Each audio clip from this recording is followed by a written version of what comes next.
A year and a half later, here we are into midway through 2024 in Warhammer 3 Immortal Empires. The tier list on the left-hand side was conceived at the very inception of Immortal Empires and was a rough power rating. If you want to see the step before that, where we walked through Warhammer 2's final state and then into the entrance of Warhammer 3, you can see that link below. But this is all about finding where we are currently, patch 5.2. Where does everything stack up? We're going to go through the changes, every single race, some recommendations of what I think they might need, and more importantly, a bit of fun speculation as to where they might go, because these things are slightly interlocked. Welcome to the channel. We do complete mastery guides, tier lists, as well as formations, everything to get your single player game up from being a complete newbie all the way up to legendary if you so wish. Discord and all the materials are free, but if you'd like to support on Patreon, that option is there as well. Now let's get straight stuck in to the Warriors of Chaos. At the time of the previous list, Warriors of Chaos had already received their Champions of Chaos DLC, and what an amazing piece of DLC that was.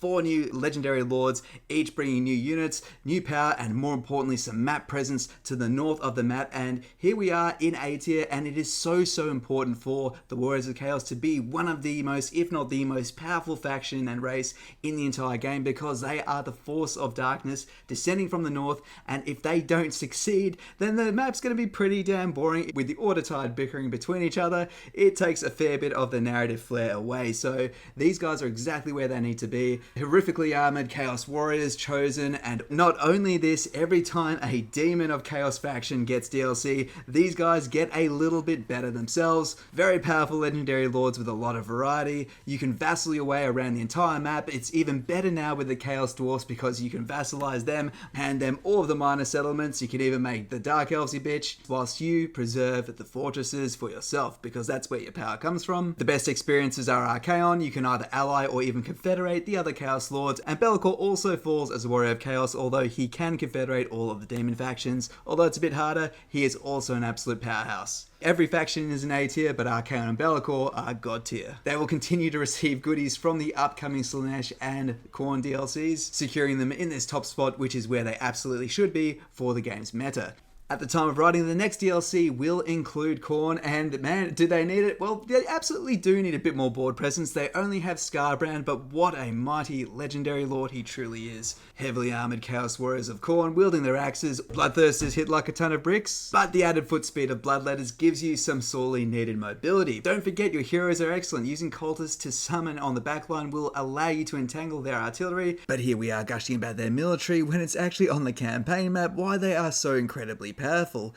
Anything that allows you to abuse movement and replenishment to an absurd degree is going to naturally break the game. The game is built around building up armies, moving them around, say a turn at a time, taking a settlement every turn or every second turn, and then replenishing those forces as you lose them. Just the mechanics behind this faction just completely circumvent the crux of what Total War is about, and it is a ton of fun, but they do need to tone one thing down, and that is the return, the ability to replenish, and the ability to move need to have some form of diminishing returns, so you can't just conquer the map inside a single turn. It does need to be noted though, to do this does take some skill. This is not a point and click style army. Once you get rolling with them, yeah, they're pretty easy to play and very rewarding. I don't want the play style to change, and I want them to be absolutely dominant, topping A tier, but just slightly tweak the tools of Khorne so we don't just spam the same 3 abilities, and maybe have a bit of a payoff so we can decide, are we going to move a little bit more, are we going to replenish a bit more? Have the choice and just add a bit more depth that way.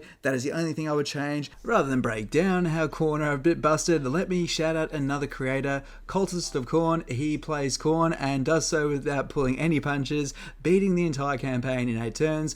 Please check out his video link below and give it a thumbs up as acknowledgement to all the exploited skulls that have built the new Skull Throne. Just a quick reminder guys, if you are enjoying the video, please consider liking and subscribing, it really helps out. Ask any question in the comments, I answer everything. And if you'd like to talk strategy, feel free to join the Discord. Cheers. But this abuse of movement and replenishment is also why I'm actually going to push Beastmen up to the nerf bat incoming, and the reason is, these guys are just so brain dead easy, and they could really be so much more fun if they were just a little bit more hit and run, and I do not think they need to be nerfed in terms of their power. Their ability to rampage with Taurox, that's actually all well and good. What I'm actually talking about here is their fundamental stances. The fact that they stand, replenish, and have the ambush stance embedded in their default stance. It means they are always set up to ambush anyone that gets too close whilst they're replenishing, whilst they're building up their herd. Essentially, normally this is a trade-off, a mutually exclusive decision, and they just stack all their abilities into this one stance. Add onto this the fact you can underway and you will never get cornered. Now, they absolutely should keep underway. To get cornered with the Beastmen, that would be quite frustrating. They could really make these tries feel way more exciting and opportunistic if it wasn't just such an early game steamroll, and lower the base replenishment rate, so they would need to have heroes and lord skills to bolster that up. Between their dilemmas and their fast growth, they just power up so easy, can confederate all of their lords and just build herd stones galore.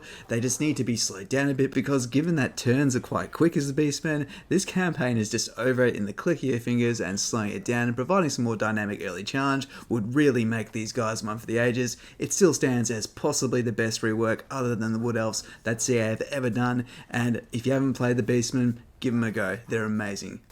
Next up, we have my signature High Elves, and they are still staying right up at the top of A tier. Boy, are they still strong. A ton of heroes, a ton of options. Martial prowess holding on for another 25% of their health meant they got the line holding to help support the reduction in their ranged firepower. Also, the changes to the way magic damage works, which now completely bypasses physical resistance, became way more useful in this game, where you will have demons which don't have much armor, but in place of that have physical resistance. So Sisters of Avalon, a one-stop wrecking ball, has flaming arrows so they stop undead from regenerating, magic arrows so they bypass physical resistance, and of course armor piercing, you know what that does, just an incredible unit. Their best monster, the Arcane Phoenix, is always a high contender, incredible lords, incredible administration, and just really easy to play. They don't need nerfing, and if they got no changes, honestly that's fine. I'm actually concerned if they did get more DLC, that it would actually just make them just so easy to play, because they've already got 5 heroes. There is definitely a strong correlation with the number of heroes a faction has available and their overall power. They'd get a lot more use out of the roster if they took away magic attacks and just made Sisters of Avalon only flaming, but that's not going to happen. I would love the ports to be far more critical to their economy. I mean, these guys are Sea Elves. If you make the ports a central point of their gameplay, they are now fighting with the Dark Elves. You immediately bring them into maximum conflict with the Dark Elves, make the ports, depending on the location, able to bolster a large percentage for a tradable good, as well as overall control. Build up a trade network mechanic, and this faction would be amazingly complete. Aislan as an FLC lord would give them a bit more map presence, but even Teclis and Imric, their 2 weakest lords, still a B tier faction. Their worst are still very, very strong. Just a really great race, very powerful all round, and they're not moving anywhere from A tier, and I don't see that to ever change. Next up, the newest kids on the block, the Chaos Dwarfs, and man, these guys were popular. They were requested for the longest time, and boy did they deliver. One of the most well-received race packs ever made, and we were really wondering how they're going to do it, having the Dowies are evil sadistic dwarves who are ruling over an entire slave society through grit, ambition, and sheer mercilessness, and it is amazing. You need to work so hard to build up your army of Chaos Dwarfs, machinations, and can then use the Hellforge to jack them up to incredible heights. Their building system is a little bit more complicated, but that's honestly a lot of fun. You can confederate all of them very, very easily. It's just a matter of time. But my biggest complaint about Chaos Dwarfs has nothing to do with their power, is the fact they do not have any climate. They are just green climate the whole way through, and because of this, they really kind of feel one and done. All 3 of them play almost exactly the same because there are no challenges or dynamic decisions to make. You just expand where you feel. You don't need to make alliances. You don't need to try and avoid a certain pathway because of bad climate. That's the one thing I would have changed. Although this is way too lofty, it would be kind of cool to have a certain type of slave for a certain type of Various. Having enough of the correct population would make those areas green, and if you need to procure more unwilling inhabitants, then you need to go out and get them. So that'd be fun, a bit too complex for this game, but I really can't complain. It's a really complete race. They do start off a little bit slow, but they unlock Gord as Backstabber, a legendary Hobgoblin, which means these early level units just pop really, really early. So if they didn't get him, you'd think, man, these guys have a tough start, but you can get him, I think, turn 3, 4. I've got a guide somewhere out there, but yeah, he basically circumvents their early weaknesses. They have god tier lords. As long as you're patient and calculated, the Chaos Dwarfs are a force to be feared. Next, another race close to my heart, and it is the Dark Elves. And man, these guys keep on getting tweaked and tweaked and tweaked, and I have no doubt by the end of the game, and slowly but surely, they are regaining their old popularity. When they landed in Warhammer 3, yes, the slave system did need a rework, but it was just very, very aggressive, and if you weren't an aggressive Dark Elf player, boy, did you get punished for sitting around as your slave population eroded, forcing you to go out and procure more. Now, I do love this. I do love when agency to the player and their choices is just incentivized by the game, and this really is great. It makes you go out and need to go sacking, pillaging, and bringing back new workers. However, it just put a lot of pressure on the player, and they already off the bat require a lot more skill than the entry level factions, so this was a bit much, and if you're rusty with Dark Elves and you jump back in, it was going to be an unpleasant time, but over time they've made it far less punishing, and they continue to do so. However, played properly, they are incredibly powerful. Their signature Hydra allows them to have a damage soak which regenerates, and it's a Hydra, it hits pretty hard. Like all elves, they're a bit squishy in glass cannon and melee, but melee is not what you're after. You are after their signature crossbows, dealing armor-piercing damage. I do want to point out Shades. CA, please address the Shades. Dual weapon Shades are currently completely useless. Please make the great weapon Shades armor-piercing, the dual weapons anti-infantry. Just like it was in Warhammer 2, each variant has a use rather than just being a straight up upgrade. But for those who haven't played Dark Elves for a while, hop into a campaign and you'll be pleasantly surprised, and hopefully some of those bad memories are starting to wash away. Oh god, I look like such an elf shill here, but yes, the Wood Elves, they still are amazing. They were A tier at the start of Immortal Empires and they still are now. What they do is unorthodox, but goddamn they do it, and they do it very well. You do not go around painting the map as Wood Elves, you go from tree to tree, build it up, but the trade settlement function of Warhammer 3, this ability allows you to just beat the enemies around your heathlands up, hand their territories over to someone else and build up a defensive alliance with an order-tied faction, or even turn it into a military alliance and get them to attack the evil neighbors, and you can make a very, very fast, powerful network of allies to guard a tree and then underway to the next one. These elves have a little bit of upper body strength, and yes, they're still an archer unit, but Glade Guard can hold themselves in melee better than any archer-based unit has the right to, and man, they are good. Ancient Treemen are one of the best lords straight off the bat, are a one-man wrecking ball with life magic the moment you heal them, and the Waywatcher still stands to be the best archer in the game, skirmishing around and terrorizing the enemy. Prioritize your confederations in Athelloren and you won't have anything to worry about. Next up we have Skaven, and they're no longer the horrors they were in Warhammer 2. Goddamn, their stalking stance was infuriating. Even if you were in an encamped stance, even if you had an army besieged in their settlement, they could sally out from the settlement and ambush you. It was so ridiculous. And while stalking stance got fixed, they still have incredible mobility around the map, can build up settlements, have a great array of military. Sure, their units like to break, but then just send more, and then use their heavy weaponry. They have an underrated selection of heroes, and their legendary lords are absolutely epic. Especially the DLC lords stand out with some of the best mechanics in the entire game. Whilst the three beastie DLC Skaven factions do stand tall over their non-DLC brethren, don't underrate them. Even Tzeentch is pretty good right now, and this is a race that lands firmly in A tier. They're one of the most beloved factions, and yes, I do want to see them get Thanquol before we are done. Good news, Dwarf fans, I'm not going in the book today. I am moving the Dwarfs up to A tier. Yes, it's the bottom of A tier. I still don't think they're quite at the level of the A+ ones, but if this is where they ended up, they are more than worthy. In the first cut of Thrones of Decay, they did have Dwarf Warriors as recruitable at tier 0 straight from their main settlement building, but that got taken away. It probably made them a bit too good, but that difference is probably what stops them from being A+.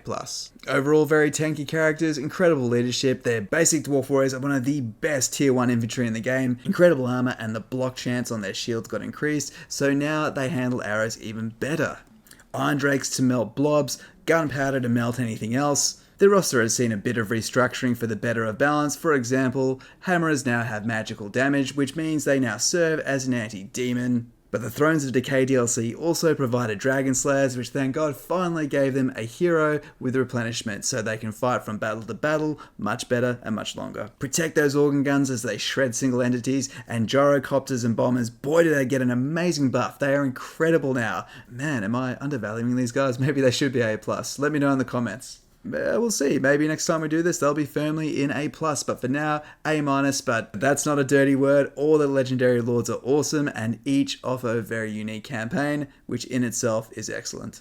Everybody's favorite empire. Man, these guys must have had the single, well, at least Karl Franz's faction had the single roughest entry into Immortal Empires, and it only got worse when more lords and challengers just got thrown on and on. There was just so much piling on the poor empire of mankind, but thank God they are finally standing up on their own 2 feet by virtue of primarily Karl Franz and Balthasar Gelt getting complete reworks, a lot more power in the early game, as well as now finally scaling up to the mid to late game and not just having redundant powers. Gelt is a demigod who can now raise a school of demigods. Karl Franz now has excellent abilities allowing him to back up the elected counts, as well as unite the realm and raise incredible state troop armies. The newest kid on the block, Elspeth von Draken, gives some much needed legendary lord power to the corner of the empire, very powerful faction and incredibly strong in the late game. Volkmar's campaign was reworked at the start of Immortal Empires and it's still excellent, chasing down the books, and Marcus Wolfhart was always intended to be a challenging campaign. Yes, he's technically a mid-tier faction, but that's by design. He's meant to be a tough flex campaign. We're allowed to have those, but overall,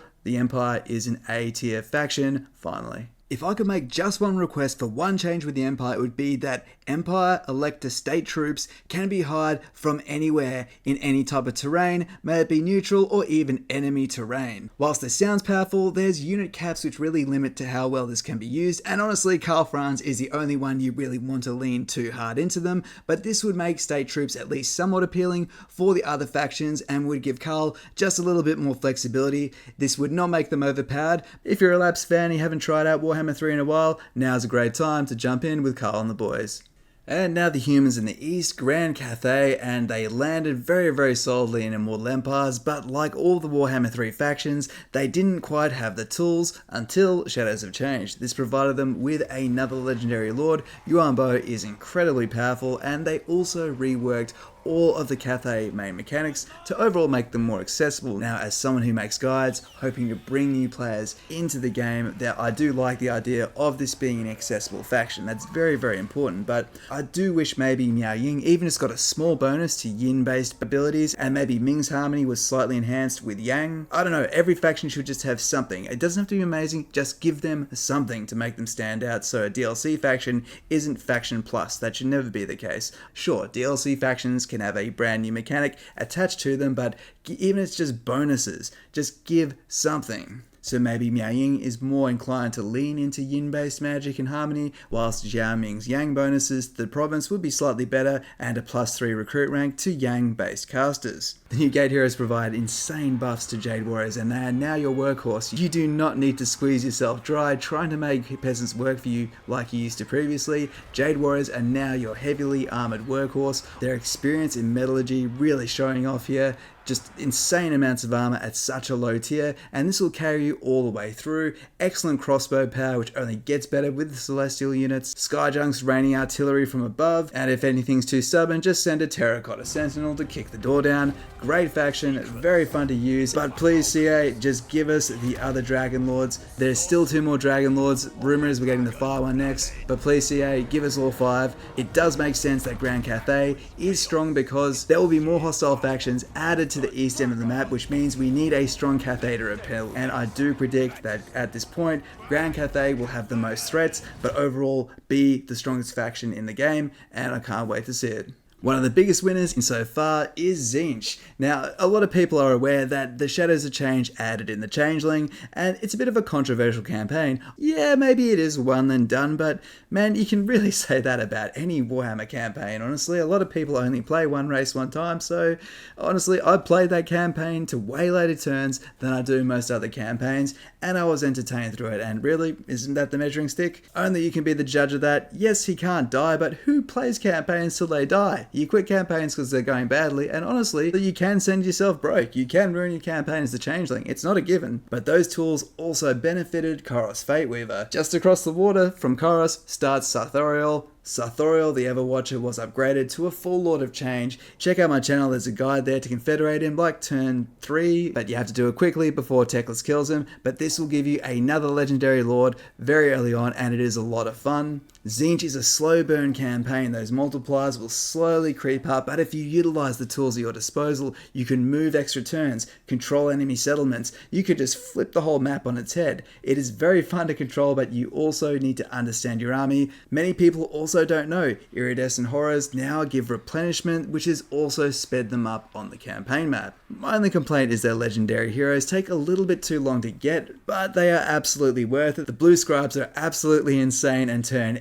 any battle you're in into just fireworks of magic. Conversely, Hellbrass is a melee beatstick, providing some much needed line holding, unique tools like replenishment, which you otherwise might lack, as well as being a powerful duelist. At the start of 2024, Tzeentch were just Swiss cheese. There were so many holes in their game plan and everything was so situational. At the time of writing, they are my favourite Chaos God.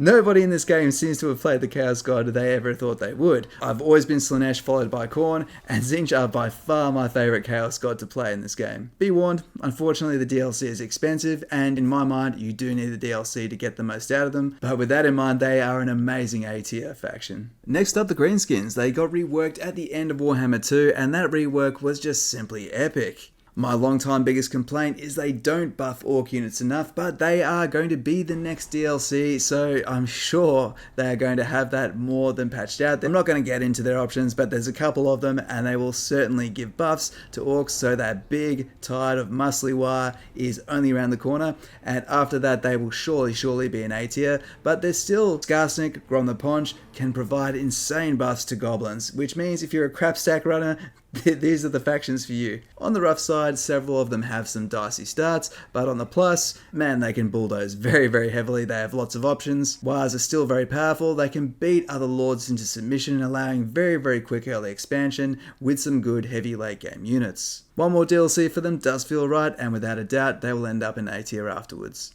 Next up we have the Vampire Coast, and they are sitting high up in B tier, and honestly, this feels like a good place for them. I don't think they need anything else, and you don't really want them to be too strong on the map. You don't want them destroying all of the port settlements of the map. Them just being a strong consolidated presence with not too many armies around is where they fit in the overall ecosystem of the game, and they play incredibly well. Get your Davy Jones on, and man, they're a lot of fun to play. Going on treasure maps, fighting the other pirates to be the king of the sea. I love using their heroes, especially captains. Building Vampire Coves, the Necrofex Colossus is a great late game monster which can demolish most things. Gunpowder is fun, and if your troops go down, just raise more. Now, fortunately, they take advantage of the raise dead mechanic, which is still pretty overpowered, which is more overpowered due to the auto-resolve being as powerful as it is. Speaking of raised dead, the biggest abusers of it, of course, are the vampire counts. Now, many would argue that they are up in A tier, and I mean, there's good argument for that, but honestly, this feels like a consequence of raised dead being overtuned, as well as auto-resolve being weighted insanely in the player's favour.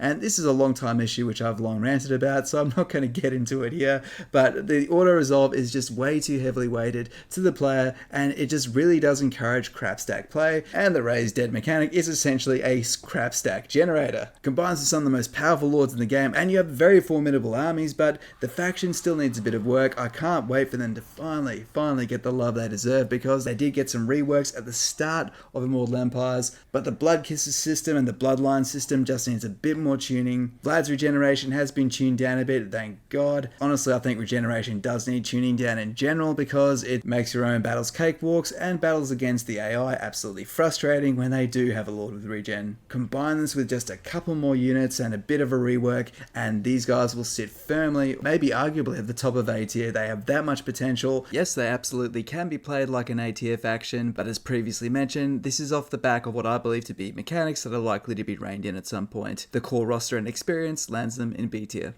Next up we have Nurgle, and they were arguably the best rework out of the Thrones of Decay, depending who you ask, but man, these guys really needed some love, and boy did they get it. If nothing else, they are a ton more interesting, and they really do lean into their playstyle. Now, there are some people that would place these guys higher, but more people would say that they're more of a C to D tier. When you play Nurgle, you need to accept that it is a slow burn campaign, but one you can ultimately have a lot of control over. This does not mean they're weak, but it does mean if you play them conventionally, you're gonna, it's similar to what else, you're gonna run into a few hurdles. If you lean into their slower and more methodical playstyle, you can do some amazing things with these guys, but it does take nuance, it does take execution, and you'll probably need a couple of campaigns to get the hang of it. Thrones of Decay brought Tamarkan, and he is incredibly powerful. His super best friend's tribe of very smelly but super strong allies is very powerful and helps you get a lot of map control very early, but this is tied to a singular faction and not the entire race. So yes, Tamarkan sits in there strong at A tier, and he is an incredible lord himself. Tamarkan's faction needs to be just tuned down a little bit in terms of how hard it hits,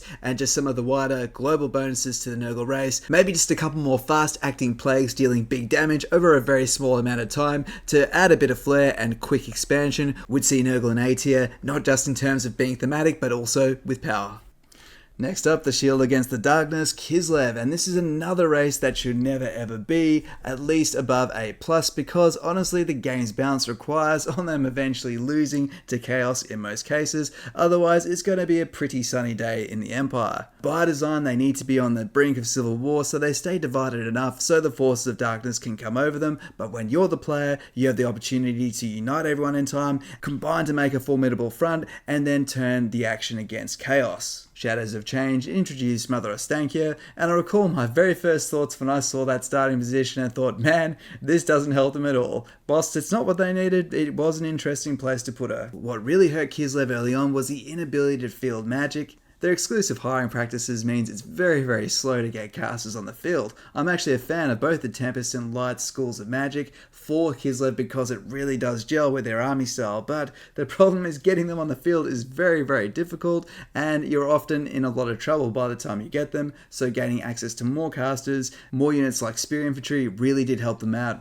And this was a great change because now it more feels like circumstances are against you and the other Kislevite factions rather than you just having a weak faction. Once they get their heroes and mighty warbears on the battlefield, they are very much in control and can funnel the enemy into their gunfire, but by design being divided to begin with and having to work their way up there means they stand as a formidable obstacle but overcome by the darkness when you're not them, but under the player's control, they provide an excellent show of grit. Boris still stands as the ultimate flex campaign, Katerin feels great, Kislev are exactly what the game needs them to be, they're a lot of fun and one of my favourites. Ah, Lizardmen, one day you will have your day in the sun. Now, Lizardmen have been one of the most subtly and stealthily updated races in the entire game. They never seem to make headlines, but every now and then you see a new monument, a new buff, a new stat increase, and honestly, all the lords themselves play quite differently, and they're quite interesting, but goddamn, Master Mundy, boy does he need some love. Gorok is one of the easiest factions in the game. Everyone loves Krokar. Tihenuan gets some insane buffs. All of their factions are so unique and offer something really interesting. Their roster is honestly one of the more complex to navigate, but there's a lot of options to have there. But there's a lot of options and a lot of power as long as you know how to coordinate it. The campaign map is mostly where they're let down. CA have been wanting to reform the geomantic web for a really long time. That one change alone could put them up into A tier. Fix that, fix Mazdamundi, and I think we're in a good spot. And sitting with them in the bottom of B tier is the Tomb Kings, and this is honestly as well similar to Kislev where they should be. They don't need to be a powerhouse faction, not all of the races need to be. The Tomb Kings actually play quite an important role in the map's ecosystem by being so impartial, by being a neutral, slow to expand power which eventually will build tall and can make some incredibly powerful armies with their constructs. But again, this is their charm. Their charm is their uniqueness and the fact they play so differently. There is a couple of small changes I would make, but what's interesting is overall, whilst they never rank top tier in anyone's tier list, you don't hear people complaining for them to be buffed or complaining that they are bad. People love playing as the Tomb Kings, and as a unique experience, they really did mark the point where CA started to get very innovative. They're fun to play as, they're fun to play against, and overall I think they're in a pretty good spot.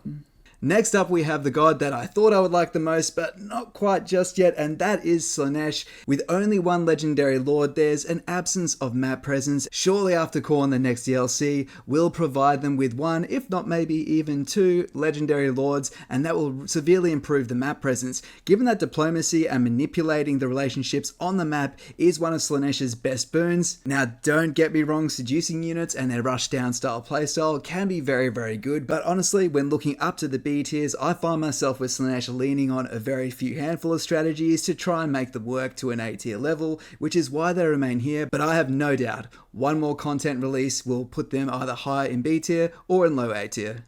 It's hard to be a Bretonnian fan, isn't it? To all of you who are stuck by Bretonnia through the thick and thin, I give you my utmost respect and a salute to you. You are a loyal individual because, man, they came out pretty cool. They were CA's gift to the community, a free race with 3 lords, and they're honestly all pretty cool. They all play differently. Alberic is in Lustria trying to prove himself, and it's actually a pretty cool flex campaign. Yes, it's very hard, but some campaigns are just designed to be hard. I would love to see walls on minor settlements be implemented, even if not the same way, or even having the other buildings in your settlements attribute either walls or extra garrison units. Something unique, because that was kind of cool. Every single race should have their thing, and I think having defensive castles is pretty cool and unique, particularly since they did throw so much at the siege game in Warhammer 3. It really is the scaling of their campaign mechanics which has left them behind, so they're not so much weak or bad, they've just really suffering from power creep. Next up is a race that I got wrong in my first tier list. I have absolutely no issue admitting when I'm wrong. This was released before I could really get my hands behind Norsca. I was convinced at the time to put them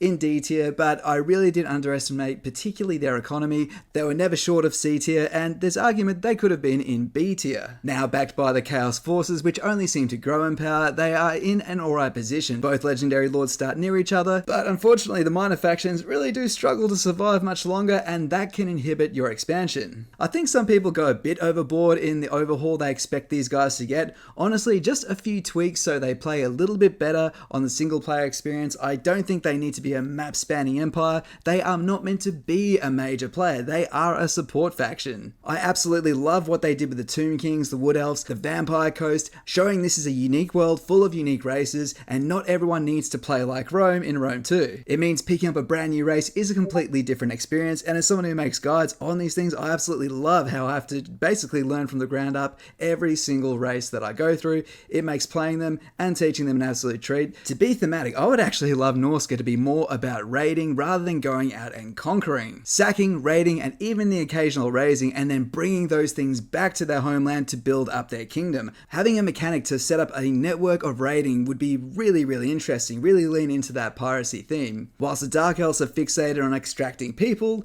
these guys, the Norscans, should be more focused around extracting wealth and building the skills and reputation of their warriors. How cool would it be if there was a brand new diplomatic option to make someone a tributary in a way that you can go in and still sack them once every so often just to keep them under fear? Having Bretonnian and Empire factions across the water that you need to routinely sack or raid just to keep the fear high will result in higher levels of tribute. Whilst I don't think we need Norsca to be epically powerful, I do think there's a lot of scope to make them up into the B tier and making them very unique. Next up, the Ogre Kingdoms, and man, these guys received some nerfs. I did not realize how much their playstyle was held together by some key units, such as Gorges, and they received the nerf bat, and honestly, that's fine. 1 or 2 units should not dominate your campaigns. However, the rest of the map has got stronger, and it's kind of boxed these guys in. They're nowhere near each other, yet they don't have enough mechanical strength to really stand up on their own. All the ideas are there. The camps are very cool, and I want them to expand on that. Maybe similar to Norsca, having more dynamic trade deals and agreements, accepting your role as a border protection against another faction, guarding one of their trade lanes, just a bit more depth, just really embracing that nomadic camp-based lifestyle. They will soon be receiving another legendary lord, which will improve their footprint on the map, having far more impact, and I think they'll end up back into B tier, even if it's just the bottom of B tier. That is a great place for them. Similar to the Tomb Kings, rather than being an all-out conqueror, being a really unique campaign, or being a very interesting component of the campaign map. And finally, good old Daniel the Demon. This faction isn't so much terrible, it just really is an idea that just didn't take off, and you know what, good on you CA, you gave this a try, and whilst he has been largely forgotten, I think it is for the better. They've only got so many years to focus on new content, expanding the new races, reworking the old races. There's so much that needs to be done, and I think keeping this guy as an experiment, and then once the game is complete, give him a bit of a revamp and get him to fit into the overall puzzle of the game. As the forces of darkness power up around him, his start becomes increasingly more complicated. But I've still got a soft spot for him. I'm glad he's there. And Daniel, you'll get some love one day. And that's basically it for this list. Please feel free to agree or disagree. Just make sure you comment with some context as to why you think something is good and why and when, under what circumstances you think it's bad, because I want to learn from you, and hopefully you'll come up with some good reasons why you agree or even disagree with the placements we have here. But most of all, let me know in the comments, what do you want to see in the next year or so of content? What would you like to see? Which factions get expanded and in what areas? If you haven't subbed up, please consider doing so. I'm trying to hit 20k by the end of the year. I'm grateful for everyone that watches, and I hope you're enjoying the new patch. Click here to see the latest Empire tier list and check out the channel for more mastery guides. This is Elven, peace out.